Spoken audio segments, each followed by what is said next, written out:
ಹಾ, okay, unmute ಆಗಿದೆ. So ಇವಾಗ ಏನ್ ಮಾಡ್ಬೋದು ಅಂತ ಹೇಳಿದ್ರೆ, ಇವತ್ತು ನೀವು ಟಾಪಿಕ್ ಯಾವ್ದು ಹೇಳಿದ್ದು ಅಂತ ಹೇಳಿದ್ರೆ ಸರ್ ಸಿ ವಿ ರಾಮನ್ ಬಗ್ಗೆ ಮಾತಾಡ್ತೇನೆ ಅಂತ ಹೇಳಿ ಹೇಳಿದ್ದಾರೆ ಹರ್ಷ. ಸೊ ಆದ್ರಿಂದ ಅವ್ರು ಏನ್ ಮಾತಾಡ್ತಾರೆ ಅಂತ ಮಾತಾಡಮ್ಮ. Good morning ma'am. Good morning. Sir C V Raman. Sir C V Raman ರವರು 7 ನವೆಂಬರ್ 1888ರಂದು ತಮಿಳುನಾಡಿನ ತಿರುವಣೈಕಾವಲ್ನಲ್ಲಿ ಜನಿಸಿದರು. ಇವರ ಪೂರ್ಣ ಹೆಸರು ಚಂದ್ರಶೇಖರ ವೆಂಕಟರಾಮನ್. ಇವರ ಗೆಳೆಯರು ಸಿ ವಿ ರಾಮನ್ ಎಂದು ಕರೆಯುತ್ತಿದ್ದರು. ಇವರ ತಂದೆ ಚಂದ್ರಶೇಖರ್, ತಾಯಿ ಪಾರ್ವತಿ ಅಮ್ಮಾಳ್. ಇವರ ತಂದೆ ಭೌತಶಾಸ್ತ್ರದ ಪ್ರಾಧ್ಯಾಪಕರಾಗಿದ್ದರು. ಮೇಧಾವಿಯಾಗಿದ್ದ ರಾಮನ್ 1900ರಲ್ಲಿ ತಮ್ಮ 12ನೇ ವಯಸ್ಸಿನಲ್ಲೇ ಮೆಟ್ರಿಕ್ಯುಲೇಷನ್ ಮುಗಿಸಿದರು. 1904ರಲ್ಲಿ ಮದ್ರಾಸಿನ ಪ್ರೆಸಿಡೆನ್ಸಿ ಕಾಲೇಜಿನಲ್ಲಿ BA ಪದವಿ, 1907ರಲ್ಲಿ MSc ಪದವಿ ಮತ್ತು ಅದೇ ವರ್ಷ ಭಾರತೀಯ ಸಿವಿಲ್ ಸರ್ವಿಸ್ ಪರೀಕ್ಷೆಯಲ್ಲಿ ಉತ್ತೀರ್ಣರಾಗಿ ಕಲ್ಕತ್ತಾದಲ್ಲಿ ಡೆಪ್ಯೂಟಿ ಅಕೌಂಟೆಂಟ್ ಜನರಲ್ ಆಗಿ ವೃತ್ತಿ ಜೀವನವನ್ನು ಆರಂಭಿಸಿದರು. ವಿದ್ಯಾರ್ಥಿಯಾಗಿದ್ದ ಇವರು ವೈಜ್ಞಾನಿಕ ಪ್ರಯೋಗಗಳಲ್ಲಿ ತೋರುತ್ತಿದ್ದ ಆಸಕ್ತಿಯನ್ನು ಅವರು ವೃತ್ತಿನಿರತರಾಗಿದ್ದಾಗಲೂ ಮುಂದುವರೆಸಿದರು. 1917ರಲ್ಲಿ ಕಲ್ಕತ್ತಾ ವಿಶ್ವವಿದ್ಯಾನಿಲಯದಲ್ಲಿ ಭೌತಶಾಸ್ತ್ರದ ಪ್ರಾಚಾರ್ಯರಾದರು. 1924ರಲ್ಲಿ ಲಂಡನ್ನಿನ ಫೆಲೋ ಆಫ್ ರಾಯಲ್ ಸೊಸೈಟಿಗೆ ರಾಮನ್ ಆಯ್ಕೆಯಾದರು. ನಂತರ ಮಾರ್ಚ್ 16, 1928ರಲ್ಲಿ ರಾಮನ್ನವರು ಸಣ್ಣ ಕಣದ ಮೂಲಕ ಬೆಳಕನ್ನು ಹಾಯಿಸಿದಾಗ ಅದರಲ್ಲಿ ಉಂಟಾಗುವ ವ್ಯತ್ಯಾಸವನ್ನು ಕಂಡುಹಿಡಿದರು. ಬೆಳಕಿನ ವರ್ತನೆ ಬಗ್ಗೆ ನಡೆಸಿದ ಸಂಶೋಧನೆಗಾಗಿ 1930ರಲ್ಲಿ ನೊಬೆಲ್ ಪ್ರಶಸ್ತಿಯನ್ನು ಪಡೆದರು. ನೊಬೆಲ್ ಪಾರಿತೋಷಕಕ್ಕೆ ಭಾಜನರಾದ ಪ್ರಪ್ರಥಮ ಭಾರತೀಯ ವಿಜ್ಞಾನಿ ರಾಮನ್ ಅವರ ಈ ಸಂಶೋಧನೆ ರಾಮನ್ ಎಫೆಕ್ಟ್ ಎಂದೇ ಖ್ಯಾತಿ ಪಡೆದಿದೆ. Very good. ವಿಷಯವನ್ನ ಕರೆಕ್ಟ್ ಆಗಿ ಕಲೆಕ್ಟ್ ಮಾಡಿ ಅವಳು ಪ್ರೆಸೆಂಟೇಶನ್ ಮಾಡಿದಾಳೆ. ಓಕೆ, ನೆಕ್ಸ್ಟ್ ಯಾರು ಅಂತ ಹೇಳಿ ಒಂದ್ ಇಬ್ರಿಗೆ ಅವಕಾಶ ಕೊಡ್ತೇನೆ ನಾನು. ಒಬ್ರೆ ಅಲ್ಲ, ಇಬ್ರಿಗೆ ಬೇಕಿದ್ರೆ ಅವಕಾಶ ಕೊಡ್ತೇನೆ. ಸೊ ಯಾರು ಮಾತಾಡ್ತೀರಿ ಅಂತ ಹೇಳಿ. ಕೆಲವರು ಮಾತಾಡಿದವರಿಗೆ ಇನ್ನೊಮ್ಮೆ ಮಾತಾಡ್ಬೇಕು ಅಂತ ಹೇಳಿ ಆಸೆ ಉಂಟು, ಆಯ್ತಾ? ಸೊ ಮಾತಾಡೋದವರಿಗೆ ಫಸ್ಟ್ ಪ್ರಿಫರೆನ್ಸ್ ಕೊಡ್ತೇನೆ ಅಂತ ಹೇಳಿ ಹೇಳಿದ್ದೇನೆ ನಾನು ಅವ್ರ ಹತ್ರ. ಸೊ ಅದರಿಂದ ಯಾರು ಇಷ್ಟರ ತನಕ ಪ್ರೆಸೆಂಟ್ ಮಾಡ್ಲಿಲ್ವೋ ಸೊ ಅವ್ರಿಗೆ ಅವಕಾಶ. ಸೊ ನಾನು ಟಿಕ್ ಮಾಡಿದ್ದೇನೆ ಯಾರ್ಯಾರು ಯಾವ್ಯಾವ ದಿನ ಮಾತಾಡಿದ್ದಾರೆ ಅಂತ ಹೇಳಿ. ಸೊ ಅದೆಲ್ಲವೂ ಸಹ ನಿಮ್ಗೆ ಇಂಟರ್ನಲ್ಸ್ ಮಾರ್ಕ್ಸ್ಗೆ ಆಡ್ ಆಗ್ತಾ ಹೋಗುವಂತ ವಿಚಾರಗಳು, ಆಯ್ತಾ? ಸೊ ಇವಾಗ ನಿಮಗೆ ಮಾತಾಡ್ಲಿಕ್ಕೆ ಒಂದು ಒಳ್ಳೆ ಅವಕಾಶ, ಯಾವುದೋ ಒಂದು ವಿಷಯದ ಬಗ್ಗೆ ಕಲೆಕ್ಟ್ ಮಾಡಿ. ಸೊ ಅದನ್ನ ಮಾಡಿ. ಓಕೆ, ಲಾಸ್ಟ್ ಕ್ಲಾಸ್ ಅಲ್ಲಿ ನಾವು ಭೂಗೋಳ ಪಾಠದ ಬಗ್ಗೆ ನೋಡಿ ಆಗಿದೆ. ಸೊ ನೆಕ್ಸ್ಟ್ ನಾವು ಈ ಕ್ಲಾಸ್ ಅಲ್ಲಿ ನಾವು ಇತಿಹಾಸದಿಂದ ಪಾಠವನ್ನ ಸ್ಟಾರ್ಟ್ ಮಾಡೋ. ಒಂದು ಭೂಗೋಳದೊಂದು ಪಾಠ ಮುಗಿಸಿಯಾಗಿದೆ. ಇತಿಹಾಸದ ಮೊದಲನೆಯ ಪಾಠ ಭಾರತಕ್ಕೆ ಯುರೋಪಿಯನರ ಆಗಮನ ಎನ್ನುವಂತಹ ಪಾಠ.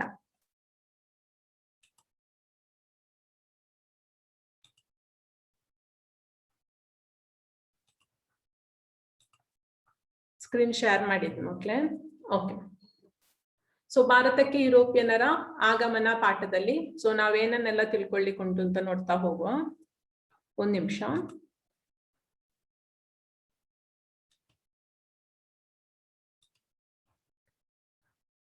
ಸೊ ಇದು ಇತಿಹಾಸದ ಮೊದಲನೇ ಪಾಠ ಆಗಿರುವಂತದ್ದು.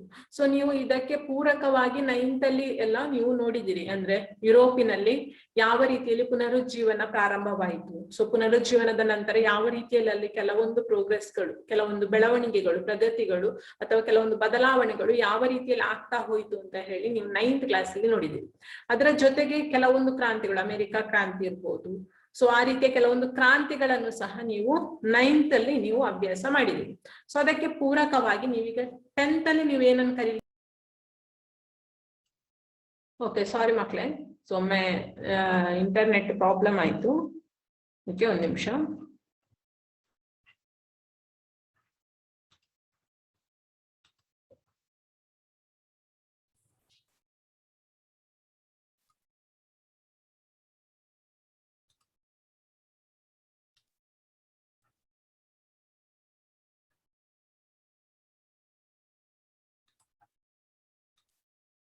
ಓಕೆ, ಸೊ ಭಾರತಕ್ಕೆ ಯುರೋಪಿಯನ್ನರ ಆಗಮನ ಪಾಠವನ್ನ ಇತಿಹಾಸದಲ್ಲಿ ಮೊದಲನೇದಾಗಿ ನೀವು ನೋಡ್ಲಿಕ್ಕಿರುವಂತದ್ದು.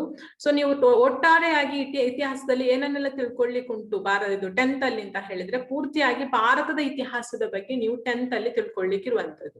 ಸೊ ನಿಮಗೆ ಬೇಕಿದ್ರೊಮ್ಮೆ ನಾನು ತೋರಿಸ್ತೇನೆ ಯಾವುದೆಲ್ಲ ಪಾಠಗಳನ್ನು ನೀವು ಕಲೀಲಿಕ್ಕೆ ಉಂಟು ಅನ್ನೋದ್ರ ಬಗ್ಗೆ ತೋರಿಸ್ತೇನೆ. ಸೊ ನಿಮ್ಮಲ್ಲಿ ಇರ್ಬೋದು 10th ಪುಸ್ತಕ. ಸೊ ಕೆಲವರಲ್ಲಿ ಇಲ್ಲದವರಿಗೆ ಸೊ ನೀವು ಫಸ್ಟ್ ಪಾರ್ಟ್ ಆಯ್ತಾ, ಭಾಗ 1 ಮತ್ತು ಭಾಗ 2 ಅಂತೇಳಿ 2 ಟೆಕ್ಸ್ಟ್ ಬುಕ್ ಉಂಟು ನಿಮಗೆ ಇತಿಹಾಸದ್ದು. ಸೊ ಇದನ್ನು ಬರ್ಕೊಳ್ಬೇಕಾದ ಅನಿವಾರ್ಯತೆ ಇಲ್ಲ ಯಾರು ಸಹ. ಸೊ ನೀವು ಫಸ್ಟ್ಗೆ ಇದರಲ್ಲಿ ನೋಡಿ ಭಾರತಕ್ಕೆ ಯುರೋಪಿಯನ್ನರ ಆಗಮನ. ಸೊ ಅದರ ನಂತರ ಭಾರತದಲ್ಲಿ ಯಾವುದೆಲ್ಲ ಬದಲಾವಣೆಗಳಾಯ್ತು, ಯಾವ ರೀತಿಯಲ್ಲಿ ಸ್ವಾತಂತ್ರ್ಯ ಹೋರಾಟಗಳಾಯ್ತು, ಪೂರ್ತಿಯಾಗಿ ನೀವು ಇತಿಹಾಸದಲ್ಲಿ ಕಲೀಲಿಕ್ಕೆ ಇರುವಂತದ್ದು. ಬ್ರಿಟಿಷ್ ಆಳ್ವಿಕೆ ವಿಸ್ತರಣೆ, ಬ್ರಿಟಿಷ್ ಆಳ್ವಿಕೆಯ ಪರಿಣಾಮ, ಕರ್ನಾಟಕದಲ್ಲಿ ಬ್ರಿಟಿಷ್ ಆಳ್ವಿಕೆ ಪ್ರತಿರೋಧಗಳು, ಸಾಮಾಜಿಕ ಮತ್ತು ಧಾರ್ಮಿಕ ಸುಧಾರಣೆಗಳು, ಭಾರತದ ಪ್ರಥಮ ಸ್ವಾತಂತ್ರ್ಯ ಸಂಗಮ. ನೆಕ್ಸ್ಟ್ 2ನೇ ಪಾಠದಲ್ಲಿ ನೀವು ಅದಕ್ಕೆ ಪೂರಕವಾಗಿ ಇನ್ನು ಕೆಲವೊಂದು ವಿಚಾರಗಳನ್ನು ನೀವು ಕಲೀಲಿಕ್ಕೆ ಇರುವಂತದ್ದು. ಸೊ ನಾವೀಗ ಫಸ್ಟ್ ಪಾಠ ಭಾರತಕ್ಕೆ ಯುರೋಪಿಯನ್ನರ ಆಗಮನ ಅನ್ನುವಂತಹ ಪಾಠವನ್ನ ನೋಡ್ತಾ ಹೋಗುವ. ಸೊ ಪಾಠದ ಹೆಸರು ಬರೀರಿ. ಇತಿಹಾಸದ ಮೊದಲನೇ ಪಾಠ ಭಾರತಕ್ಕೆ ಯುರೋಪಿಯನ್ನರ ಆಗಮನ ಯಾವ ರೀತಿಯಲ್ಲಿ ಆಯ್ತು ಅಂತ ಹೇಳಿ ನೋಡುವ. ಸೊ ಈ ಪಾಠದಲ್ಲಿ ನೀವು ಕಲೀಲಿಕ್ಕಿರುವಂತಹ ಅಂಶಗಳು ಯಾವುದೆಲ್ಲ ಅಂತ ಹೇಳಿ ನೋಡಿದ್ರೆ, ಸೊ ನೀವು ಇದನ್ನು ಬರೆಯೋದು ಬೇಡ ಮಕ್ಳೇ, ಆಯ್ತಾ. ಪಾಠದ ಹೆಸರು ಮಾತ್ರ ಬರೆದ್ರೆ ಸಾಕು, ಏನೆಲ್ಲ ಕಲೀಲಿಕ್ಕಿದ್ದೀರ ಅನ್ನುವಂತ ಪಾಯಿಂಟ್ ಅನ್ನ ಬರಿಬೇಕಾದ ಅನಿವಾರ್ಯತೆ ಇಲ್ಲ. ಸೊ ಭಾರತವು ಯುರೋಪಿಯನ್ನರೊಂದಿಗೆ ಹೊಂದಿದ ವ್ಯಾಪಾರ ಸಂಬಂಧ ಯಾವ ರೀತಿಯಲ್ಲಿತ್ತು, ಭಾರತಕ್ಕೆ ವ್ಯಾಪಾರಕ್ಕೆ ಬಂದ ಯುರೋಪಿಯನ್ನರು ಯಾರೆಲ್ಲ, ಸೊ ಯುರೋಪಿಯನ್ನರ ರಾಜಕೀಯ ಏಳಿಗೆ ಹಿನ್ನೆಲೆಯಲ್ಲಿ ಆದಂತಹ ಭಾರತದಲ್ಲಿ ಆದಂತಹ ಕರ್ನಾಟಕ ಯುದ್ಧಗಳು, ನೆಕ್ಸ್ಟ್ ಪ್ಲಾಸಿ ಕದನ, ಬಕ್ಸರ್ ಕದನ, ದ್ವಿಪ್ರಭುತ್ವ ಪದ್ಧತಿ, ನೆಕ್ಸ್ಟ್ ಬ್ರಿಟಿಷ್ ಆಕ್ರಮಣ ನೀತಿ. ಸೊ ಇದಿಷ್ಟು ವಿಚಾರಗಳ ಬಗ್ಗೆ ನೀವು ಮೊದಲನೇ ಪಾಠದಲ್ಲಿ ಕಲೀಲಿಕ್ಕಿರುವಂತಹ ಅಂಶಗಳು ಆಗಿದೆ. ಸೊ ನೋಡ್ತಾ ಹೋಗುವ ಫಸ್ಟ್ ಇಂದ ಯಾವುದೆಲ್ಲ ಅಂತೇಳಿ. ಸೊ ಯಾವ ರೀತಿಯಲ್ಲಿ ಭಾರತಕ್ಕೆ ಯುರೋಪಿಯನ್ನರು ಬಂದ್ರು. ಸೊ ನಿಮಗೆ ಗೊತ್ತಿರ್ಬೋದು ಭಾರತ ಅನ್ನುವಂಥದ್ದು ಯಾವ ಖಂಡದಲ್ಲಿದೆ ಅಂತ ಹೇಳಿದ್ರೆ ಏಷ್ಯಾ ಖಂಡದಲ್ಲಿ. ಸೊ ಅದೇ ರೀತಿಯಲ್ಲಿ ಯುರೋಪ್ ಸಹ ಒಂದು ಖಂಡ, ಆಯ್ತಾ. ಸೊ ಅಲ್ಲಿ ಅನೇಕ ದೇಶಗಳಿವೆ. ಸೊ ಈ ಯುರೋಪ್ ಮತ್ತು ಭಾರತ ಯಾವ ರೀತಿಯಲ್ಲಿ ಸಂಬಂಧವನ್ನ ಹೊಂದಿದೆ, ಅಥವಾ ಯಾತಕ್ಕೋಸ್ಕರ ಭಾರತ ಮತ್ತು ಯುರೋಪ್ನ ನಡುವೆ ಸಂಬಂಧ ಏರ್ಪಟ್ಟಿತ್ತು ಅನ್ನೋದರ ವಿಚಾರವನ್ನ ಫಸ್ಟಿಗೆ ನಾವು ನೋಡ್ಲಿಕ್ಕೆ ಇರುವಂತದ್ದು. ಸೊ ಭಾರತ ಮತ್ತು ಯುರೋಪ್ ದೇಶದ ನಡುವೆ ಯಾವ ಸಂಬಂಧ ಇತ್ತು ಅಂತ ಹೇಳಿದ್ರೆ ವ್ಯಾಪಾರ ಸಂಬಂಧ ಇದ್ದಿರುವಂತದ್ದು. ಅದು ಪ್ರಾಚೀನ ಕಾಲದಿಂದ ಸಹ ಇದ್ದಂತ ವಿಷಯ, ಇತ್ತೀಚೆಗೆ ಇದ್ದಂತಹ ವಿಚಾರ ಅಲ್ಲ ಇದು. ಸೊ ಬಹಳ ಹಿಂದಿನ ಕಾಲದಿಂದ ಸಹ ಗೊತ್ತಿರ್ಬೋದು ನಿಮಗೆ, ಹೇಳ್ತಾರೆ ಭಾರತವು ಬಹಳಷ್ಟು ಸಂಪದ್ಭರಿತವಾದಂತಹ ಒಂದು ದೇಶ ಆಗಿತ್ತು ಅಂತ ಹೇಳಿ. ಅಂದ್ರೆ ಬಹಳ ಹಿಂದೆ ಪ್ರಾಚೀನ ಕಾಲದಲ್ಲಿ ಭಾರತವು ಬಹಳಷ್ಟು ಸಂಪದ್ಭರಿತವಾದಂತಹ ಒಂದು ದೇಶ ಆಗಿತ್ತು. ಆದ್ರೆ ಪದೇ ಪದೇ ವಿದೇಶಿಯರ ಆಕ್ರಮಣದ ಕಾರಣದಿಂದಾಗಿ ಭಾರತದಲ್ಲಿದ್ದಂತಹ ಸಂಪತ್ತೆಲ್ಲವೂ ಸಹ ಬರಿದಾಗ್ತಾ ಹೋಯಿತು. ಸೊ ಅದಕ್ಕೆ ಅದರಲ್ಲಿ ಭಾರತ ಮತ್ತು ಯುರೋಪ್ನ ನಡುವೆ ವ್ಯಾಪಾರ ಸಂಬಂಧವು ಸಹ ಇತ್ತು, ಬಹಳ ಹಿಂದಿನ ಕಾಲದಿಂದ ಇದ್ದಂತ ಒಂದು ವಿಚಾರ. ಅಂದ್ರೆ ಸಂಪದ್ಭರಿತವಾದಂತಹ ದೇಶ, ಅಷ್ಟು ಮಾತ್ರವಲ್ಲದೆ ಬಹಳ ಅದ್ಭುತವಾದಂತಹ ಸಾಂಬಾರ ಪದಾರ್ಥಗಳು ಸಹ ಭಾರತದಲ್ಲಿ ಹೇರಳವಾಗಿ ದೊರೀತಾ ಇತ್ತು. ಸೊ ಯುರೋಪಿಯನ್ನರಿಗೆ ಭಾರತದಲ್ಲಿ ದೊರೀತಾ ಇದ್ದಂತಹ ಸಾಂಬಾರ ಪದಾರ್ಥಗಳ ಅನಿವಾರ್ಯತೆ ಇತ್ತು. ಸೊ ಆ ಒಂದು ಉದ್ದೇಶದಿಂದ ಯುರೋಪ್ ದೇಶ ಮತ್ತು ಭಾರತದ ನಡುವೆ ವ್ಯಾಪಾರ ಸಂಬಂಧಗಳು ಏರ್ಪಟ್ಟಿತ್ತು.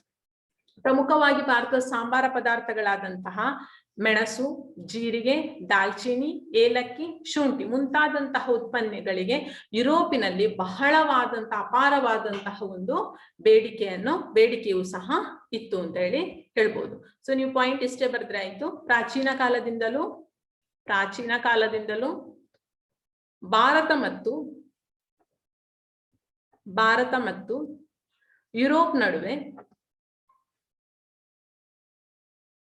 ನಡುವೆ ವಾಣಿಜ್ಯ ಸಂಬಂಧಗಳು ಏರ್ಪಟ್ಟಿದ್ದವು.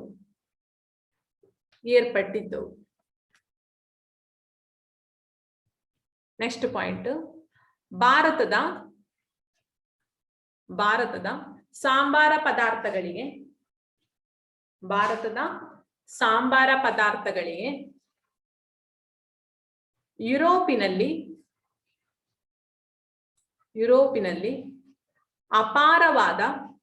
ಯುರೋಪಿನಲ್ಲಿ ಅಪಾರವಾದ ಬೇಡಿಕೆ ಇತ್ತು. Okay, next. ಸೊ ಮಧ್ಯಕಾಲದಲ್ಲಿಯೂ ಯುರೋಪ್, ಭಾರತ ಮತ್ತು ಇತರ ಏಷ್ಯಾದ ದೇಶಗಳ ನಡುವೆ ವ್ಯಾಪಾರ ಸಂಬಂಧ ಪ್ರಾಚೀನ ಕಾಲದಿಂದ ಹಿಡಿದು ಮಧ್ಯಕಾಲದಲ್ಲಿ ಸಹ ಈ ಒಂದು ವ್ಯಾಪಾರ ಸಂಬಂಧ ಇದೇ ರೀತಿಯಲ್ಲಿ ಮುಂದುವರಿತಾ ಇತ್ತು. ಅಂದ್ರೆ ಯುರೋಪಿಯನ್ನರು ಭಾರತಕ್ಕೆ ಅಲ್ಲಿಗೆ ಬೇಕಾದಂತ ಸಾಂಬಾರ ಪದಾರ್ಥಗಳಿಗೋಸ್ಕರ ಬರ್ತಾ ಇದ್ರು, ಅಥವಾ ಅವರು ಸಾಂಬಾರ ಪದಾರ್ಥಗಳನ್ನ ಬೇಡಿಕೆ ಅವರಲ್ಲಿ ಇತ್ತು ಅಂತ ಹೇಳಿ ಹೇಳ್ಬೋದು. ಏಷ್ಯಾದ ಸರಕುಗಳನ್ನು ಯಾವ ರೀತಿಯಲ್ಲಿ ಯುರೋಪ್ ದೇಶ ಮತ್ತು ಭಾರತ ಮತ್ತು ಏಷ್ಯಾದ ಕೆಲವು ದೇಶಗಳ ನಡುವೆ ಯುರೋಪ್ ದೇಶ ವ್ಯಾಪಾರ ಸಂಬಂಧವನ್ನ ಇಟ್ಟುಕೊಂಡಿತ್ತು, ನೇರವಾಗಿ ಇಟ್ಟುಕೊಂಡಿದ್ದ. ಯಾವ ರೀತಿಯಲ್ಲಿ ಇಟ್ಟುಕೊಂಡಿತ್ತು ಅಂತ ಹೇಳಿದ್ರೆ, ಏಷ್ಯಾದ ಸರಕುಗಳನ್ನು ಅರಬ್ ವರ್ತಕರು ಅಂದ್ರೆ ಅರಬ್ ದೇಶದವರು ಪೂರ್ವ ರೋಮನ್ ಅಂದ್ರೆ ಬೈಜಂಟಿಯಂ ಅಂತ ಹೇಳಿ ನಾವು ಏನು ಹೇಳ್ತೇವೆ, ಪೂರ್ವ ರೋಮನ್ ಸಾಮ್ರಾಜ್ಯದ ರಾಜಧಾನಿಯಾದಂತಹ ಕಾನ್ಸ್ಟಂಟಿನೋಪಲ್ ನಗರಕ್ಕೆ ತಲುಪಿಸುತ್ತಿದ್ದರು. ಅಂದ್ರೆ ನಾನು ಇಲ್ಲಿ ನಿಮಗೆ ಬ್ಲೂ ಅಲ್ಲಿ ಒಂದು ತೋರಿಸ್ತಾ ಇದ್ದೇನೆ. ಆ ಒಂದು ಪ್ಲೇಸ್ ಯಾವುದು ಅಂತ ಹೇಳಿದ್ರೆ ಕಾನ್ಸ್ಟಂಟಿನೋಪಲ್ ಅನ್ನುವಂತಹ ಪ್ಲೇಸ್. ಆಯ್ತಾ, ಒಂದ್ ನಿಮಿಷ ನಿಮ್ಗೆ ತೋರಿಸುವ ಕರೆಕ್ಟ್ ಆಗಿ. ನಿಮಗೆ ಇಲ್ಲಿ ಬ್ಲೂ ಅಲ್ಲಿ ಕಾಣ್ತಾ ಉಂಟು ಅಂತ ಹೇಳಿ ಅನ್ಕೊಂಡಿದ್ದೇನೆ. ಇದು ಕಾನ್ಸ್ಟಂಟಿನೋಪಲ್ ಅನ್ನುವಂತ ಪ್ಲೇಸ್. ಇದು ಭಾರತ. ಇಲ್ಲಿ ಬರುವಂತದ್ದು ಯಾವುದು, ಇದು ಯುರೋಪ್. ಈ ಯುರೋಪ್ ದೇಶದಿಂದ ಯುರೋಪ್ ದೇಶಕ್ಕೆ ಭಾರತದ ದೇಶದಿಂದ ಏನು ಹೋಗ್ಬೇಕು, ಸಾಂಬಾರ ಪದಾರ್ಥಗಳು ಹೋಗ್ಬೇಕು. ಹೇಗೆ ಹೋಗ್ತಿದ್ರು, ಇವರ ಮಧ್ಯೆ ಮೀಡಿಯೇಟರ್ ಆಗಿದ್ದವ್ರು ಯಾರು ಅಂತ ಹೇಳಿದ್ರೆ, ಯಾರು ಅರಬ್ನ ವರ್ತಕರು ಮೀಡಿಯೇಟರ್ ಆಗಿ ಕೆಲಸವನ್ನ ನಿರ್ವಹಿಸ್ತಾ ಇದ್ರು. ಅವ್ರು ಏನ್ ಮಾಡ್ತಾ ಇದ್ರು ಅಂತ ಹೇಳಿದ್ರೆ, ಏಷ್ಯಾದ ಸರಕುಗಳನ್ನು, ಇದು ಏಷ್ಯಾ ಅನ್ನುವಂತ ಒಂದು ಖಂಡ, ಹೌದಾ. ಈ ಏಷ್ಯಾ ಖಂಡದ ಕೆಲವು ಭಾರತವು ಸೇರಿದಂತೆ ಕೆಲವು ದೇಶದಿಂದ ಇಲ್ಲಿಗೆ ಬೇಕಾದಂತಹ ಸಾಂಬಾರ ಪದಾರ್ಥಗಳನ್ನ ಪರ್ಚೇಸ್ ಮಾಡಿ ಈ ಅರಬ್ನ ವರ್ತಕರು ಅಲ್ಲಿಗೆ ತಲುಪಿಸುವಂತಹ ಕೆಲಸವನ್ನ ಮಾಡ್ತಾ ಇದ್ರು. ಆಯ್ತಾ, ಅರ್ಥ ಆಯ್ತು ಅಂತ ಹೇಳಿ ಅನ್ಕೊಂಡಿದ್ದೇನೆ. ಆ ಬ್ಲೂ ಅಲ್ಲಿ ರೌಂಡ್ ಆಗ್ತಿರುವಂತಹ ಪ್ಲೇಸ್ ಯಾವುದು ಅಂತ ಹೇಳಿದ್ರೆ ಅದು ಕಾನ್ಸ್ಟಂಟಿನೋಪಲ್ ಅನ್ನುವಂತಹ ಒಂದು ಪ್ರದೇಶ. ಕಾನ್ಸ್ಟಂಟಿನೋಪಲ್ ಇಂದ ಇಲ್ಲಿಂದ ಅಂದ್ರೆ ಭಾರತದಿಂದ ಕಾನ್ಸ್ಟಂಟಿನೋಪಲ್ ತನಕ ಅರಬ್ನ ವರ್ತಕರು ತಲುಪಿಸ್ತಾ ಇದ್ರು. ಅಲ್ಲಿಂದ ಏನಾಗ್ತಾ ಇತ್ತು ಅಂತ ಹೇಳಿದ್ರೆ ಇಟಲಿಯ ವರ್ತಕರು ಅವುಗಳನ್ನ ಕೊಂಡು ಯುರೋಪಿನ ದೇಶಗಳಿಗೆ ಮಾರ್ತಾ ಇದ್ರು. ಅರ್ಥ ಆಯ್ತಾ. ಇನ್ನೊಮ್ಮೆ ನಾನು ಬೇಕಿದ್ರೆ ತೋರಿಸ್ತೇನೆ ಅರ್ಥ ಆಗದವರಿಗೆ. ಇಲ್ಲಿಂದ ಅಂದ್ರೆ ಭಾರತ ಮತ್ತೆ ಇಲ್ಲಿ ಕೆಲವು ಏಷ್ಯಾದ ದೇಶಗಳು. ಇಲ್ಲಿಂದ ಈ ಕಾನ್ಸ್ಟಂಟಿನೋಪಲ್ ಅನ್ನುವಂತಹ ಈ ಪ್ಲೇಸಿಗೆ ಅರಬ್ನ ವರ್ತಕರು ಬಂದು ಇಲ್ಲಿನ ಸಾಂಬಾರ ಪದಾರ್ಥಗಳನ್ನು ತಕೊಂಡು ವಾಪಸ್ ಕಾನ್ಸ್ಟಂಟಿನೋಪಲ್ಗೆ ತಲುಪಿಸ್ತಿದ್ರು. ಕಾನ್ಸ್ಟಂಟಿನೋಪಲ್ ಇಂದ ಯುರೋಪ್ನ ದೇಶಕ್ಕೆ ಹೇಗೆ ಹೋಗ್ತಾ ಇತ್ತು ಅಂತ ಹೇಳಿದ್ರೆ ಅಲ್ಲಿ ಮೀಡಿಯೇಟರ್ ಆಗಿ ಕೆಲಸ ಮಾಡ್ತಿದ್ದವ್ರು ಯಾರು, ಇಟಲಿಯ ವರ್ತಕರು ಅಂದ್ರೆ ಇಟಲಿ ದೇಶದವರು. ಆಯ್ತಾ, ಇಟಲಿಯ ವ್ಯಾಪಾರಿಗಳು ಈ ಕೆಲಸವನ್ನ ಮಾಡ್ತಾ ಇದ್ರು. ಅರಬ್ ವರ್ತಕರಿಂದ ಇಟಲಿಯ ವರ್ತಕರು ಅದನ್ನ ಪರ್ಚೇಸ್ ಮಾಡಿಕೊಂಡು ಯುರೋಪ್ಗೆ ತಲುಪಿಸುವಂತಹ ಕೆಲಸವನ್ನ ಮಾಡ್ತಾ ಇದ್ರು ಅಂತ ಹೇಳಿ ಹೇಳ್ಬೋದು. ಹೀಗೆ ಕಾನ್ಸ್ಟಂಟಿನೋಪಲ್ ಅನ್ನುವಂಥದ್ದು ಅಂತಾರಾಷ್ಟ್ರೀಯ ಸರಕು ವಿನಿಮಯ ಕೇಂದ್ರವಾಗುವ ಮೂಲಕ ಯುರೋಪ್ ವ್ಯಾಪಾರದ ಹೆಬ್ಬಾಗಿಲೆಂದೇ ಪರಿಗಣಿಸಲ್ಪಟ್ಟಿತ್ತು. ನೀವು ಹೀಗೆ ಬರೀರಿ. ಬರೆಯುವಂತಹ ಸಂದರ್ಭದಲ್ಲಿ ಆವಾಗ ನೀವು ಒಂದು ಪಾಯಿಂಟ್ ಬರೀಲಿಕ್ಕೆ ಬಿಟ್ಟು ಹೋಯ್ತು ಹೇಳಲಿಕ್ಕೆ. ಬರೀರಿ, ಪೂರ್ವ ರೋಮನ್ ಸಾಮ್ರಾಜ್ಯದ ರಾಜಧಾನಿ ಕಾನ್ಸ್ಟಂಟಿನೋಪಲ್ ನಗರ. ಪೂರ್ವ ರೋಮನ್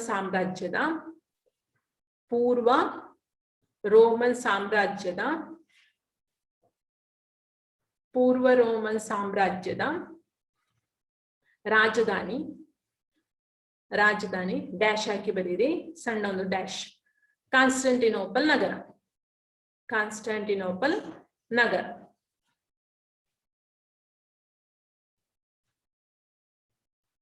ನೆಕ್ಸ್ಟ್ ಪಾಯಿಂಟ್, ಕಾನ್ಸ್ಟಂಟಿನೋಪಲ್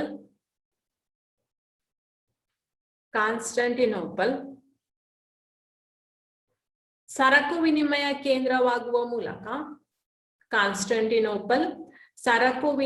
ಕೇಂದ್ರವಾಗುವ ಮೂಲಕ ಯುರೋಪಿನ ವ್ಯಾಪಾರದ ಹೆಬ್ಬಾಗಿಲೆಂದೇ ಪರಿಗಣಿಸಲ್ಪಟ್ಟಿತ್ತು.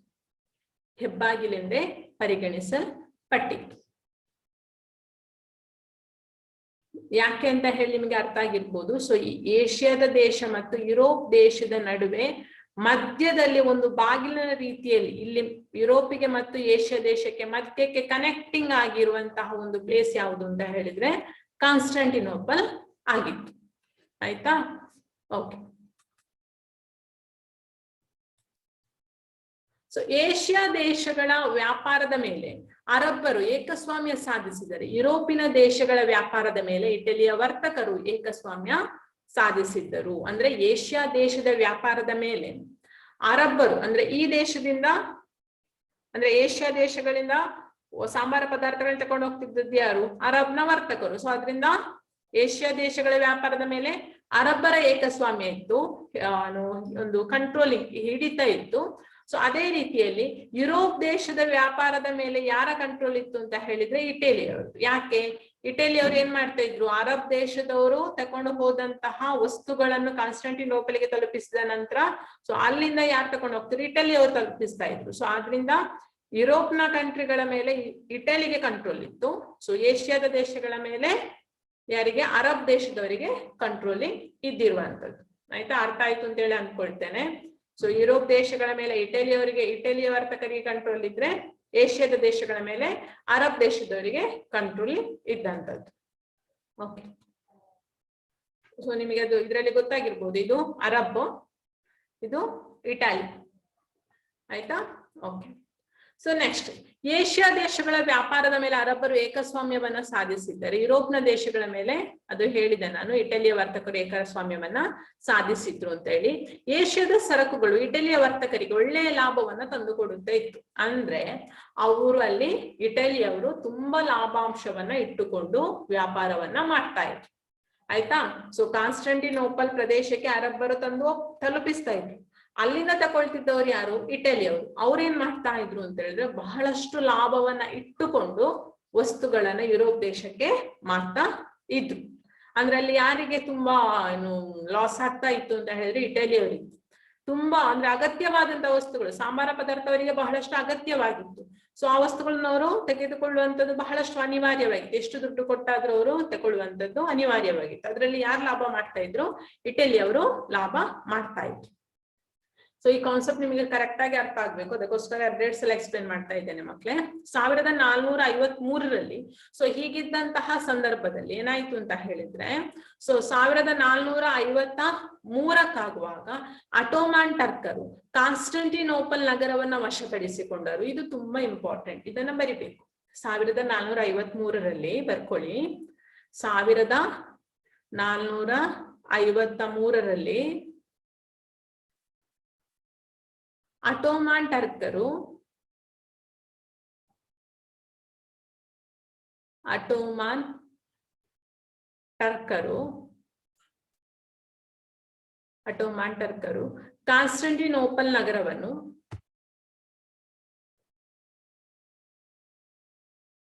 ಕಾನ್ಸ್ಟಾಂಟಿನೋಪಲ್ ನಗರವನ್ನು ವಶಪಡಿಸಿಕೊಂಡರು. ಅಷ್ಟೇ ಬರೆದ್ರೆ ಸಾಕು, ವಶಪಡಿಸಿಕೊಂಡರು. ಸೊ ಏನಿಲ್ಲಿ ನಿಮಗೆ ಒಂದು ಬ್ಲಿಂಕ್ ಆಗಿ ಕಾಣ್ತಾ ಉಂಟು. ಸೊ ಆ ಪ್ಲೇಸ್ ಅನ್ನ ವಶಪಡಿಸಿಕೊಳ್ತಾರೆ. ಸೊ ಇದರಿಂದಾಗಿ ಆ ನಗರವನ್ನು ಸಂಬಂಧಿಸಿದ ಎಲ್ಲ ವ್ಯಾಪಾರ ಮಾರ್ಗ ಎಲ್ಲ ಯಾವುದುಂಟು ಅಂದ್ರೆ ಏಷ್ಯಾದಿಂದ ಯುರೋಪಿಗೆ ಹೋಗ್ತಾ ಇದ್ದಂತ ಆ ಒಂದು ವ್ಯಾಪಾರ ಮಾರ್ಗ ಯಾವುದುಂಟು, ಸೊ ಅದೆಲ್ಲವೂ ಸಹ ಯಾರ ಒಂದು ಕಂಟ್ರೋಲಿಗೆ ಬರ್ತದೆ ಅಂತ ಹೇಳಿದ್ರೆ ಅಟೋಮಾನ್ ಟರ್ಕರ ಕಂಟ್ರೋಲಿಗೆ ಬರ್ತದೆ. ಆಯ್ತಾ? ಸೊ ಈ ರೀತಿಯಲ್ಲಿ 1453ಕ್ಕೆ ಅಷ್ಟರ ತನಕ ಅದೇ ರೀತಿಯಲ್ಲಿ ಒಂದು ವ್ಯಾಪಾರ ಸಂಬಂಧಗಳಾಗ್ತಾ ಇತ್ತು. 1453ಕ್ಕಾಗುವಾಗ ಸೊ ಏನು ಯುರೋಪ್ ಮತ್ತು ಏಷ್ಯಾದ ನಡುವೆ ಇದ್ದಂತಹ ಒಂದು ಬಾಗಿಲೇನಿದೆ, ಸೊ ಅದನ್ನ ಯಾರು ತಕೊಂಡ್ರು ಅಂತ ಹೇಳಿದ್ರೆ ಅಟೋಮಾನ್ ಟರ್ಕರು ತಕೊಳ್ತಾರೆ. ಆಯ್ತಾ? ಸೊ ನೆಕ್ಸ್ಟ್, ಹೊಸದಾಗಿ ಸಿಕ್ಕ ಅವಕಾಶದಿಂದ ಟರ್ಕರ್ ಏನ್ ಮಾಡ್ತಾರೆ ಅಂತ ಹೇಳಿದ್ರೆ ಈ ಮಾರ್ಗದ ಮೇಲೆ ಸೊ ವ್ಯಾಪಾರ ಮಾಡುವಂತಹ ಸಂದರ್ಭದಲ್ಲಿ ಅವರು ಹೆವಿ ಟ್ಯಾಕ್ಸ್ ಅನ್ನ ಹಾಕಿ ಬಿಡ್ತಾರೆ. ಅಂದ್ರೆ ವ್ಯಾಪಾರ ಮಾಡ್ಲಿಕ್ಕೆ ಅವಕಾಶ ಕೊಟ್ಟು ಬಿಡ್ತಾರೆ, ಆದ್ರೆ ವ್ಯಾಪಾರ ಮಾಡಿ ಅವಕಾಶ ಕೊಟ್ಟರು ಸಹ ಏನ್ ಮಾಡಿದ್ರು ಅಂತ ಹೇಳಿದ್ರೆ ಒಂದಕ್ಕೆ ಇನ್ನೊಂದು ರೇಟ್ ಅಂದ್ರೆ ಡಬಲ್, 50 ರೂಪಾಯಿ ಇದ್ರೆ ಅದಕ್ಕೆ 100 ರೂಪಾಯಿ. ಸೊ ಆ ರೀತಿಯಲ್ಲಿ ಅತ್ಯಧಿಕ ಟ್ಯಾಕ್ಸ್ ಅನ್ನ ಹಾಕುವುದರ ಮೂಲಕ ವ್ಯಾಪಾರ ಮಾಡ್ಬೇಕು ಅನ್ನುವಂತಹ ಒಂದು ನೀತಿಯನ್ನ ಅಟೋಮಾನ್ ಟರ್ಕರು ತರ್ತಾರೆ. ಆಯ್ತಾ? ಸೊ ಅದು ಯಾರಿಗೆ ಲಾಸ್ ಆಗ್ತದೆ ಅಂತ ಹೇಳಿದ್ರೆ ಏಷ್ಯಾದಿಂದ ವಸ್ತು ಹೋಗ್ಲಿಕ್ಕೆ ಏನು ಪ್ರಾಬ್ಲಮ್ ಆಗ್ಲಿಲ್ಲ. ಆಯ್ತಾ? ಏಷ್ಯಾದಿಂದ ಆಚೆಯಿಂದ ವಸ್ತು ಈಚೆಗೆ ಬರ್ತಿರ್ಲಿಲ್ಲ. ಸೊ ಈಚೆಯಿಂದ ಅಂದ್ರೆ ಭಾರತದಿಂದ ಯುರೋಪ್ ದೇಶಕ್ಕೆ ವಸ್ತು ಹೋಗ್ತಾ ಇದ್ದದ್ದು. ಸೊ ಅದರಿಂದ ಭಾರತದಂತಹ ದೇಶಕ್ಕೆ ಏನೋ ಪ್ರಾಬ್ಲಮ್ ಆಗ್ಲಿಲ್ಲ ಅದರಿಂದಾಗಿ. ಸೊ ಅದ್ರ ಪ್ರಾಬ್ಲಮ್ ಆದದ್ದು ಯಾರಿಗೆ ಅಂತ ಹೇಳಿದ್ರೆ ಯುರೋಪ್ ದೇಶದವರಿಗೆ ಪ್ರಾಬ್ಲಮ್ ಆಯ್ತು. ಯಾಕೆಂದ್ರೆ ಅವರಿಗೆ ಅಗತ್ಯವಾದಂತಹ ವಸ್ತುಗಳು ಇಲ್ಲಿ ಸಿಗ್ತಾ ಇತ್ತು. ಸೊ ಅದರಿಂದ ಅವರಿಗೆ ಬರುವುದು ಅನಿವಾರ್ಯ ಆಗ್ತದೆ. ಆದ್ರೆ ಬರ್ಲಿಕ್ಕೆ ಏನಾಯ್ತು ಅಂತ ಹೇಳಿದ್ರೆ ಕಾನ್ಸ್ಟಂಟಿನೋಪಲ್ ಪ್ರದೇಶವನ್ನ ಅಟೋಮನ್ ಟರ್ಕರ್ ವಶಪಡಿಸಿಕೊಂಡಿದ್ದಾರೆ. ಅಟೋಮನ್ ಟರ್ಕರ್ ಏನ್ ಮಾಡಿದ್ದಾರೆ, ಹೆವಿ ಟ್ಯಾಕ್ಸ್ ಅನ್ನು ಹಾಕಿದ್ದಾರೆ. ಮಿಥುನ್ ಪಾಠ ಸಹ ಕೇಳಣ್ಣ. ಮಿಥುನ್ ಎಸ್ ಆಫ್ ಮಾಡಿದ ವಿಡಿಯೋ. ಹಾ ಓಕೆ, ಬರೆಯೋದು ಮಾತ್ರ ಅಲ್ಲ, ಪಾಠ ಸಹ ಕೇಳ್ಬೇಕು. ಸೊ ಈ ರೀತಿಯಲ್ಲಿ ಆಗ್ತದೆ. ಸೊ ಆಗ ಏನ್ ಮಾಡ್ತಾರೆ, ಯುರೋಪ್ ದೇಶದವರು ಬೇರೆ ಒಂದು ಹೆಜ್ಜೆಯನ್ನ ಇಡ್ತಾರೆ. ಸೊ ಅದೇನು ಅಂತ ಹೇಳಿ ನೋಡುವ. ಸೊ ಆಗ ಏನಾಯ್ತು, ಅಲ್ಲಿದ್ದಂತಹ ವ್ಯಾಪಾರಿಗಳಿಗೆ ವ್ಯಾಪಾರವು ಲಾಭದಾಯಕ ಆಗಿರ್ಲಿಲ್ಲ. ಸೊ ಅಂತಹ ಸಂದರ್ಭದಲ್ಲಿ ಇನ್ನೇನಾದ್ರೂ ಮಾರ್ಗವನ್ನ ಕಂಡು ಹುಡುಕುವಂಥದ್ದು ಅನಿವಾರ್ಯ ಆಗಿರ್ತದೆ. ಸೊ ಇದೇ ವೇಳೆಗೆ ಇಟಲಿಯ ವರ್ತಕರ ಒಂದು ಏಕಸ್ವಾಮ್ಯಕ, ಅಂದ್ರೆ ಆಲ್ರೆಡಿ ಯುರೋಪ್ ದೇಶದ ಮೇಲೆ ಯಾರು ಏಕಸ್ವಾಮ್ಯವನ್ನ ಹೊಂದಿದ್ರು ಅಂತ ನಮಗೆ ಗೊತ್ತುಂಟು, ಇಟಲಿ ದೇಶದವರು. ಅವ್ರೇನ್ ಮಾಡ್ತಾ ಇದ್ರು, ಸೊ ಅರಬ್ ವ್ಯಾಪಾರಿಗಳಿಂದ ವಸ್ತುಗಳನ್ನ ತಕೊಂಡು ಲಾಭ ಬಿಟ್ಟುಕೊಂಡು ಯುರೋಪ್ ನಲ್ಲಿ ಮಾಡ್ತಾ ಇದ್ರು. ಸೊ ಅದಕ್ಕೋಸ್ಕರ ಯುರೋಪ್ ದೇಶದವ್ರು ಏನ್ ಮಾಡ್ತಾರೆ ಅಂತ ಹೇಳಿದ್ರೆ, ಸೊ ಏಕಸ್ವಾಮ್ಯವನ್ನ, ಅವರ ಒಂದು ಏಕಸ್ವಾಮ್ಯ ಏನ್ ಕಂಟ್ರೋಲಿಂಗ್ ಉಂಟು ಅದನ್ನ ಮುರಿಬೇಕು ಅನ್ನುವಂತಹ ಉದ್ದೇಶಕ್ಕೋಸ್ಕರ ಸೊ ಯುರೋಪ್ ದೇಶಗಳ ರಾಜರು ಹೊಸ ಸಮುದ್ರ ಮಾರ್ಗವನ್ನ ಹುಡುಕಲು ಸಾಹಸಿ ನಾವಿಕರನ್ನ ಪ್ರೋತ್ಸಾಹ ಮಾಡ್ತಾರೆ. ಅಥವಾ ಅವರಿಗೆ ಒಂದು ಟ್ರೈನಿಂಗ್ ಕೊಡ್ತಾರೆ, ಅವರಿಗೆ ಬೇಕಾದಂತ ಎಲ್ಲ ಫೆಸಿಲಿಟಿಯನ್ನ ಕೊಡ್ತಾರೆ. ಯಾಕೆ, ಸೊ ದೇಶಕ್ಕೆ ಯುರೋಪ್ನ ದೇಶಗಳು ಬರುವಂತದ್ದು ಬಹಳ ಅನಿವಾರ್ಯ. ಏಷ್ಯಾದ ದೇಶ ಅಂದ್ರೆ ಭಾರತವು ಸೇರಿ ಭಾರತದಂತಹ ದೇಶಕ್ಕೆ ಸೊ ಯುರೋಪ್ನ ದೇಶದವರು ಬರುವಂತದ್ದು ಬಹಳಷ್ಟು ಅನಿವಾರ್ಯವಾಗಿರ್ತದೆ. ಸೊ ಆ ಕಾರಣಕ್ಕೋಸ್ಕರ ಸೊ ಭೂಮಾರ್ಗ ಇದ್ದಂಥದ್ದು ಯಾವುದು, ಕಾನ್ಸ್ಟಂಟಿನೋಪಲ್ ಒಂದೇ. ಸೊ ಅದನ್ನ ಅಟೋಮನ್ ಟರ್ಕರ್ ವಶಪಡಿಸಿಕೊಂಡಿದ್ದಾರೆ. ಅಲ್ಲಿ ಹೆವಿ ಟ್ಯಾಕ್ಸ್ ಹಾಕ್ತಾ ಇದ್ದಾರೆ ವ್ಯಾಪಾರ ಮಾಡ್ಲಿಕ್ಕೋಸ್ಕರ. ಸೊ ಆದ್ರಿಂದ ಏನು ಮಾಡ್ಬೋದು ಅಂತ ಹೇಳಿ ಯೋಚನೆ ಮಾಡುವಾಗ ಅವರಿಗೆ ಸಮುದ್ರ ಮಾರ್ಗವನ್ನ ಕಂಡು ಹುಡುಕುವಂಥದ್ದು ಬಹಳಷ್ಟು ಉತ್ತಮ ವಿಚಾರ ಅಂತ ಹೇಳಿ ಗೊತ್ತಾಗ್ತದೆ. ಸೊ ಆಗ ಏನ್ ಮಾಡ್ತಾರೆ ಅಂದ್ರೆ ಅಲ್ಲಿಯ ದೇಶಗಳ ರಾಜರುಗಳೆಲ್ಲರೂ ಸಹ ನಾವಿಕರುಗಳಿಗೆ ಹೆಚ್ಚಿನ ಒಂದು ಪ್ರೋತ್ಸಾಹವನ್ನ ಕೊಡ್ತಾರೆ. ಸೊ ಹೆಚ್ಚಿನ ಒಂದು ಪ್ರೋತ್ಸಾಹ ಕೊಟ್ಟಂತಹ ಸಂದರ್ಭದಲ್ಲಿ ನಿಮ್ಗೆ ಆಲ್ರೆಡಿ ಗೊತ್ತುಂಟು, ಪುನರುಜ್ಜೀವನದ ಸಂದರ್ಭದಲ್ಲಿ ಯುರೋಪಿನಲ್ಲಿ ಅನೇಕ ವೈಜ್ಞಾನಿಕ ಬೆಳವಣಿಗೆಗಳು ಆಗಿದ್ವು. ಅನೇಕ ವೈಜ್ಞಾನಿಕ ಹೊಸ ಹೊಸ ಉಪಕರಣಗಳನ್ನು ಅಲ್ಲಿಯ ವಿಜ್ಞಾನಿಗಳು ಕಂಡು ಹುಡುಕ್ತಾ ಇದ್ರು. ಸೊ ಆದ್ರಿಂದಾಗಿ ಸೊ ಅಂತಹ ಸಂದರ್ಭದಲ್ಲಿ ವೈಜ್ಞಾನಿಕ ಉಪಕರಣಗಳಾದಂತಹ ಅಥವಾ ಹೊಸ ವೈಜ್ಞಾನಿಕ ಆವಿಷ್ಕಾರಗಳಾದಂತಹ ದಿಕ್ಸೂಚಿ, ಆಸ್ಟ್ರೋಲೋಬೋ, ಸಿಡಿಮದ್ದು ಮೊದಲಾದವುಗಳು ನಾವಿಕರಿಗೆ ನೆರವಿಗೆ ಬಂದವು. ಈಗ ಒಂದು ನೀವು ಕ್ವಶನ್ ಬರ್ಕೊಳ್ಬೇಕು, ತುಂಬಾ ಇಂಪಾರ್ಟೆಂಟ್ ಆದಂತಹ ಒಂದು ಕ್ವಶನ್ ವಿತ್ ಆನ್ಸರ್ ಬರ್ಕೊಳ್ಳಿ. ಸಮುದ್ರಯಾನಕ್ಕೆ ವೈಜ್ಞಾನಿಕ ಬೆಳವಣಿಗೆಯು ಕಾರಣ. ಸಮುದ್ರಯಾನಕ್ಕೆ ವೈಜ್ಞಾನಿಕ ಬೆಳವಣಿಗೆಯು ಕಾರಣ. ಸೊ ಇನ್ವರ್ಟೆಡ್ ಕೋಮಾ ಹಾಕಿದೆ ಎರಡಕ್ಕೂ ಸಹ, ಅಲ್ಲಿಗೆ ಫಸ್ಟಿಗೆ ಮತ್ತು ಲಾಸ್ಟಿಗೆ. ಈ ಹೇಳಿಕೆಯನ್ನು ಸಮರ್ಥಿಸಿ. ಸೊ ಆನ್ಸರ್, ಸಮುದ್ರಯಾನಕ್ಕೆ ಹೊಸ ವೈಜ್ಞಾನಿಕ ಬೆಳವಣಿಗೆಗಳಿಂದ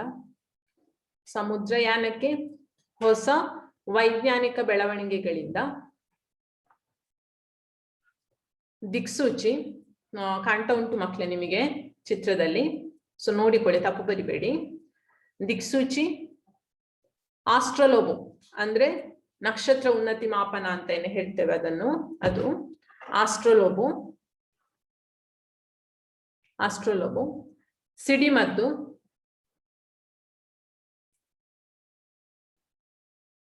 ಸಿಡಿಮದ್ದು, ಮೊದಲಾದವುಗಳು ನೆರವಿಗೆ ಬಂದವು.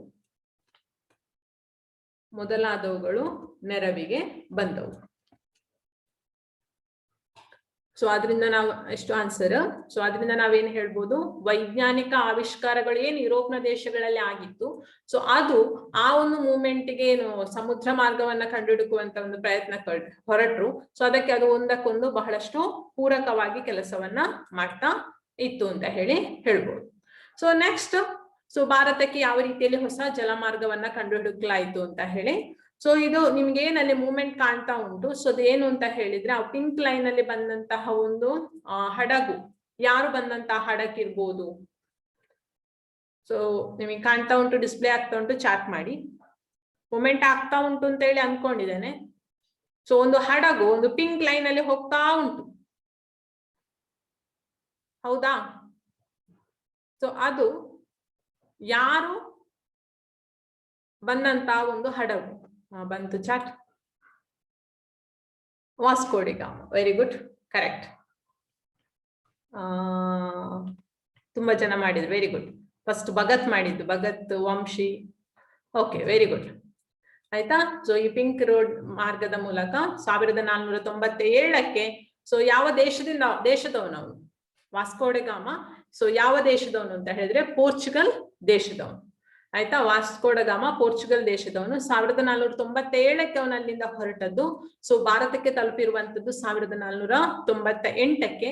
ಸೊ ಎಲ್ಲಿಗೆ ಅಂತ ಹೇಳಿದ್ರೆ ಭಾರತದ ಪಶ್ಚಿಮ ಕರಾವಳಿಯ ತೀರದಲ್ಲಿರುವಂತಹ ಗೋವಾದ ಕಲ್ಲಿಕೋಟೆ ಸಮೀಪದ ಕಾಪಟ್ ಎಂಬಲ್ಲಿಗೆ ವಾಸ್ಕೋ ಡಿ ಗಾಮ ಬಂದು ತಲುಪ್ತಾನೆ. ಇದನ್ನ ಬರ್ಕೊಳ್ಬೇಕು ಮಕ್ಳೇ, ತುಂಬಾ ಇಂಪಾರ್ಟೆಂಟ್. ಸೊ ಅಲ್ಲಿ ಹೇಗೆ ನಿಮ್ಗೆ ಡಿಸ್ಪ್ಲೇ ಆಗ್ತಾ ಉಂಟು ಸೊ ಅದೇ ರೀತಿಯಲ್ಲಿ ಬರೀರಿ. ಲಿಸ್ಬನ್ ನಿಂದ ಹೊರಟ ಪೋರ್ಚುಗಲ್ ನಾವಿಕ, ಲಿಸ್ಬನ್ ನಿಂದ ಹೊರಟ ಪೋರ್ಚುಗಲ್ ನಾವಿಕ. ಬರೀರಿ ಅಮ್ಮ. ಜಯಶ್ರೀ. ಎಸ್, ಬರೀರಿ. ಲಿಸ್ಬನ್ ನಿಂದ ಹೊರಟ ಪೋರ್ಚುಗಲ್ ನಾವಿಕ ವಾಸ್ಕೋ ಡಿ ಗಾಮ 1498ರಲ್ಲಿ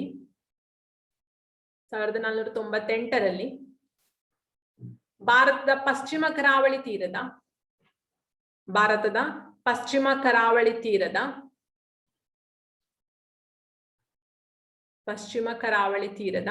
ಕಲ್ಲಿಕೋಟೆ ಸಮೀಪದ ಕಾಪಡ್ ಎಂಬಲ್ಲಿಗೆ ಬಂದು ತಲುಪಿದನು.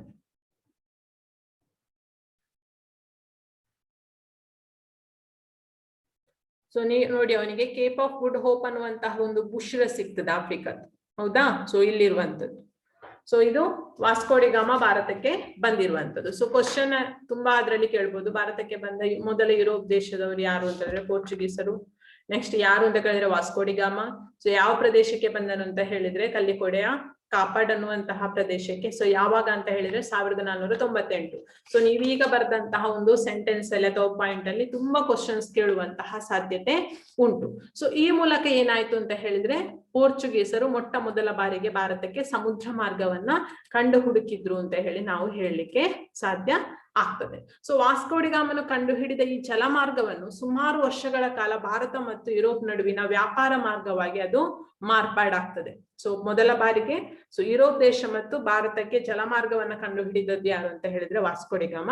ಅನೇಕ ವರ್ಷಗಳ ಕಾಲ ಅವನು ಬಂದಂತಹ ಏನ್ ರೂಟ್ ಉಂಟು ಸೊ ಅದೇ ರೂಟ್ ಅನ್ನ ಫಾಲೋ ಮಾಡಿಕೊಂಡು ಯುರೋಪ್ ದೇಶದವರು ಭಾರತಕ್ಕೆ ವ್ಯಾಪಾರಕ್ಕೋಸ್ಕರ ಬರ್ತಾ ಇದ್ರು ಅಂತ ಹೇಳಿ ನಾವು ಹೇಳಲಿಕ್ಕೆ ಆಗ್ತದೆ.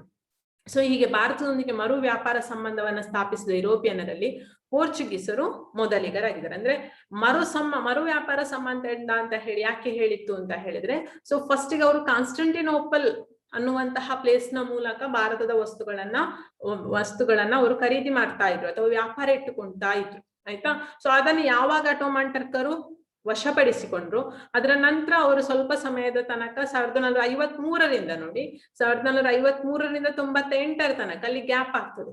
ಹೌದಾ? ಸೊ ವರ್ಷ ರೈಸ್ ದ ಹ್ಯಾಂಡ್. ಎಂತ ಏನಾದ್ರೂ ಪ್ರಾಬ್ಲಮ್ ಉಂಟಾ?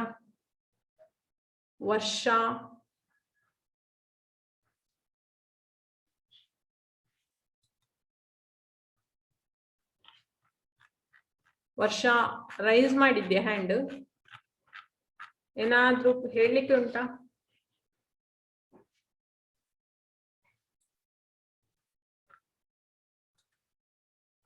ವರ್ಷ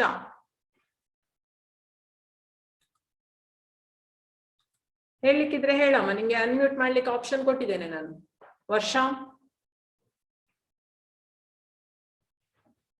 ವರ್ಷ ಹ್ಯಾಂಡ್ ರೈಸ್ ಆಗಿದೆ, ಏನು ಅಂತ ಹೇಳಿ ಹೇಳು. ಇಲ್ಲ ಮ್ಯಾಮ್. ಏನಿಲ್ಲ. ಓಕೆ, ಹಾಗಾದ್ರೆ ಸುಮ್ನೆ ರೈಸ್ ಮಾಡಬೇಡಿ ಹ್ಯಾಂಡ್ ಅನ್ನು. ಆಯ್ತಾ? ಓಕೆ, ಈಗ ಮ್ಯೂಟ್ ಮಾಡಿ. ಸೊ ಭಾರತ ಮತ್ತು ಯುರೋಪ್ನ ನಡುವೆ ಮರು ವ್ಯಾಪಾರ ಸಂಬಂಧ ಏರ್ಪಟ್ಟಿತ್ತು. ಹೀಗೆ ಭಾರತದೊಂದಿಗೆ ಮರು ವ್ಯಾಪಾರ ಸಂಬಂಧವನ್ನು ಸ್ಥಾಪಿಸಿದ ಯುರೋಪಿಯನ್ನರಲ್ಲಿ ಪೋರ್ಚುಗೀಸರು ಮೊದಲಿಗರು ಆಗಿದ್ದಾರೆ ಅಂತ ಹೇಳಿ ನಾವು ನೋಡಿದ್ದೇವೆ. ಪೋರ್ಚುಗೀಸರ ಯಶಸ್ವಿ ಪ್ರಯತ್ನಗಳಿಂದ ಪ್ರೇರಣೆಗೊಂಡಂತಹ ಯುರೋಪ್ ಸೊ ಅಲ್ಲಿದ್ದಂತಹ ಬೇರೆ ಕೆಲವು ದೇಶಗಳು ಭಾರತಕ್ಕೆ ಬಂದವು. ಸೊ ಅದರಲ್ಲಿ ಯಾರೆಲ್ಲ ಅಂತ ಹೇಳಿದ್ರೆ ಡಚ್ಚರು, ಇಂಗ್ಲಿಷರು, ಮತ್ತು ಫ್ರೆಂಚ್ ವ್ಯಾಪಾರಿ ಕಂಪನಿಗಳು ಭಾರತಕ್ಕೆ ಪೋರ್ಚುಗೀಸರು ಬಂದಂತಹ ರೀತಿಯಲ್ಲೇ ಸಮುದ್ರ ಮಾರ್ಗದ ಮೂಲಕ ಭಾರತಕ್ಕೆ ಬರ್ತಾರೆ. ಯಾತಕ್ಕೋಸ್ಕರ ಇವರೆಲ್ಲ ಬಂದದ್ದು ಭಾರತಕ್ಕೆ ಅಂತ ಹೇಳಿದ್ರೆ ಮೊದಲ ಉದ್ದೇಶ ಕೇವಲ ವ್ಯಾಪಾರ ಆಗಿತ್ತು. ಸೊ ಈ ಬೆಳವಣಿಗೆಯಿಂದ ವಸಾಹತು ರಾಷ್ಟ್ರವಾಗಿ ಪರಿವರ್ತನೆಗೊಂಡ ಭಾರತವಲ್ಲದೆ ಅದನ್ನು ವಸಾಹತುವಾಗಿ ಪರಿವರ್ತಿಸಿದ ಯುರೋಪಿಯನ್ ರಾಷ್ಟ್ರಗಳಲ್ಲಿ ಚರಿತ್ರೆಯನ್ನ ನಿರ್ಣಾಯಕವಾಗಿ ಬದಲಾಯಿಸಿತು. ಅಂದ್ರೆ ಅಷ್ಟರ ತನಕ ಕೇವಲ ಯುರೋಪ್ ಮತ್ತು ಭಾರತದ ನಡುವೆ, ಏಷ್ಯಾ ದೇಶದ ನಡುವೆ ಕೇವಲ ವ್ಯಾಪಾರ ಸಂಬಂಧ ಮಾತ್ರ ಇತ್ತು. ಸೊ ಯಾವಾಗ ಯುರೋಪ್ನ ದೇಶದವರು ಭಾರತಕ್ಕೆ ಸಮುದ್ರ ಮಾರ್ಗದ ಮೂಲಕ ಡೈರೆಕ್ಟ್ ಆಗಿ ಭಾರತಕ್ಕೆ ಬಂದ್ರು, ಸೊ ಅದಕ್ಕಿಂತ ಮುಂಚೆ ಅವರು ಡೈರೆಕ್ಟ್ ಆಗಿ ಬರ್ತಾ ಇರ್ಲಿಲ್ಲ. ಅರಬ್ ವರ್ತಕರು ಮತ್ತು ಇಟಲಿ ವರ್ತಕರ ಮೂಲಕ ಅವರು ವ್ಯಾಪಾರವನ್ನ ಮಾಡ್ತಾ ಇದ್ದರು. ಸೊ ಯಾವಾಗ ಸ್ವತಃ ಅವರೇ ಯುರೋಪಿಯನ್ನರು ಭಾರತಕ್ಕೆ ಬಂದ್ರು, ಸೊ ಅಲ್ಲಿ ಏನಾಯ್ತು ಅಂತ ಹೇಳಿದ್ರೆ ಯುರೋಪ್ ಮತ್ತು ಭಾರತದ ನಡುವೆ ಇದ್ದಂತಹ ಏನು ಇತಿಹಾಸ ಉಂಟು ಅದರಲ್ಲಿ ಒಂದು ಬದಲಾವಣೆ ಆಗ್ತದೆ ಅಂತ ಹೇಳಿ ಹೇಳ್ಬೋದು. ಅಂದ್ರೆ 1498 ನಂತರ ಯುರೋಪ್ ದೇಶ ಮತ್ತು ಭಾರತದ ನಡುವೆ ಕೆಲವೊಂದಷ್ಟು ಬದಲಾವಣೆಗಳು ಆಗ್ಲಿಕ್ಕೆ ಪ್ರಾರಂಭ ಆಗ್ತದೆ. ಸೊ ಜಲಮಾರ್ಗದ ಮೂಲಕ ವ್ಯಾಪಾರಕ್ಕಾಗಿ ಭಾರತಕ್ಕೆ ಬಂದ ಮೊಟ್ಟ ಮೊದಲ ಯುರೋಪಿಯನ್ನರಲ್ಲಿ ಯಾರು ಫಸ್ಟ್ ಅಂತ ಹೇಳಿದ್ದು ಪೋರ್ಚುಗೀಸರಾಗಿದ್ದಾರೆ. ಅದೇ ರೀತಿಯಲ್ಲಿ ಸೊ ಭಾರತದಿಂದ ಕೊನೆಯದಾಗಿ ಹೋದಂತಹ ಯುರೋಪಿಯನ್ನರು ಯಾರು ಅಂತ ಹೇಳಿದ್ರೆ ಅದು ಸಹ ಪೋರ್ಚುಗೀಸರೇ. ಫಸ್ಟ್ ಬಂದವರು ಸಹ ಪೋರ್ಚುಗೀಸರು, ಲಾಸ್ಟಿಗೆ ಭಾರತವನ್ನ ಬಿಟ್ಟು ಲಾಸ್ಟಿಗೆ ತಮ್ಮ ವಸಾಹತುವನ್ನ ಲಾಸ್ಟ್ ತನಕ ನಮ್ಮ ಹಿಡಿತದಲ್ಲಿಟ್ಟುಕೊಂಡು ಲಾಸ್ಟಿಗೆ ಭಾರತಕ್ಕೆ ಬಿಟ್ಟು ಕೊಟ್ಟಂತವ್ರು ಯಾರು ಅಂತ ಹೇಳಿದ್ರೆ ಅದು ಸಹ ಪೋರ್ಚುಗೀಸರೇ ಆಗಿದ್ದಾರೆ. ವಾಸ್ಕೋ ಡ ಗಾಮನ ನಂತರ ಪೋರ್ಚುಗೀಸರ ಮೊಟ್ಟ ಮೊದಲ ವೈಸ್ರಾಯಿಯಾಗಿ ಬಂದವನ್ ಯಾರು ಅಂತ ಹೇಳಿದ್ರೆ ಫ್ರಾನ್ಸಿಸ್ಕೋ ಅಲ್ಮೆಡಾ. ಸೊ ಇದನ್ನ ಬರ್ಕೊಳ್ಬೇಕು ನೀವು ಮಕ್ಳೇ. ಸೊ ವಾಸ್ಕೋ ಡ ಗಾಮನ ನಂತರ ಪೋರ್ಚುಗೀಸರ ವೈಸ್ರಾಯಿಯಾಗಿ, ಪೋರ್ಚುಗೀಸರ ಮೊಟ್ಟ ಮೊದಲ ವೈಸ್ರಾಯಿಯಾಗಿ ಫ್ರಾನ್ಸಿಸ್ಕೋ ಡಿ ಅಲ್ಮೆಡಾ ಭಾರತಕ್ಕೆ ಬಂದನು. ಫ್ರಾನ್ಸಿಸ್ಕೋ ಡಿ ಅಲ್ಮೆಡಾ ಭಾರತಕ್ಕೆ ಬಂದನು.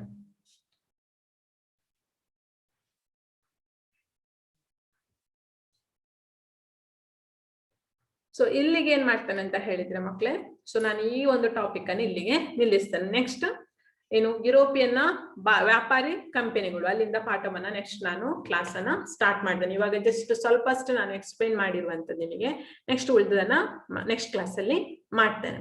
ಸೊ ಇವಾಗ ಕೆಲವೊಂದು ಕ್ವಶನ್ಸ್ ಅನ್ನ ಕೇಳ್ತಾ ಹೋಗುವ.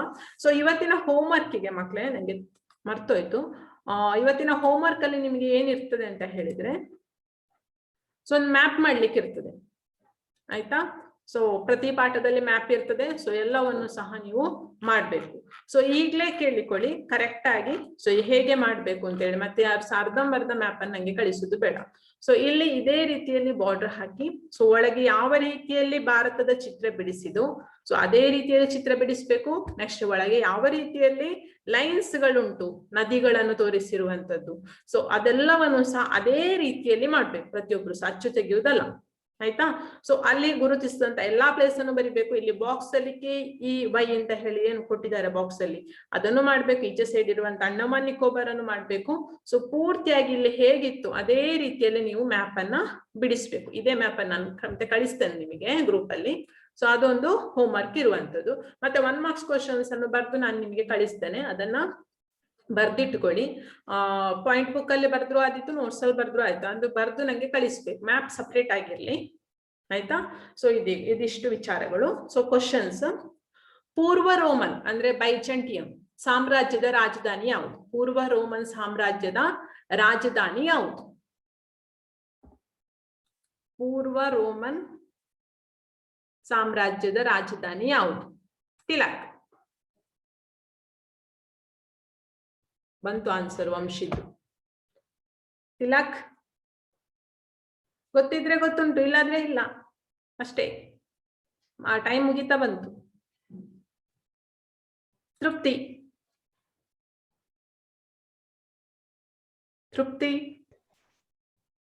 Constantinople. Constantinople, very good. Mute ಮಾಡು. ಕಾನ್ಸ್ಟಾಂಟಿನೋಪಲ್ ಅಂತಾರಾಷ್ಟ್ರೀಯ ಸರಕು ವಿನಿಮಯ ಕೇಂದ್ರವಾಗುವ ಮೂಲಕ ಡ್ಯಾಶ್ ನ ವ್ಯಾಪಾರದ ಹೆಬ್ಬಾಗಿಲೆಂದೇ ಪರಿಗಣಿಸಲ್ಪಟ್ಟಿತ್ತು. ಅಂದ್ರೆ ಕಾನ್ಸ್ಟಾಂಟಿನೋಪಲ್ ಅನ್ನು ಯಾವ ಒಂದು ಖಂಡದ ವ್ಯಾಪಾರದ ಹೆಬ್ಬಾಗಿಲು ಅಂತ ಹೇಳಿ ಕರಿತಾ ಇದ್ರು? ಬಂತು answer Europe. Very good. Okay, ಎಷ್ಟರಲ್ಲಿ ಅಟೋಮನ್ ಟರ್ಕರು ಕಾನ್ಸ್ಟಂಟಿನೋಪಲ್ ನಗರವನ್ನ ವಶಪಡಿಸಿಕೊಂಡರು.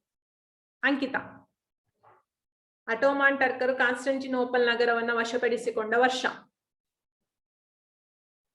ಅಂಕಿತಾ.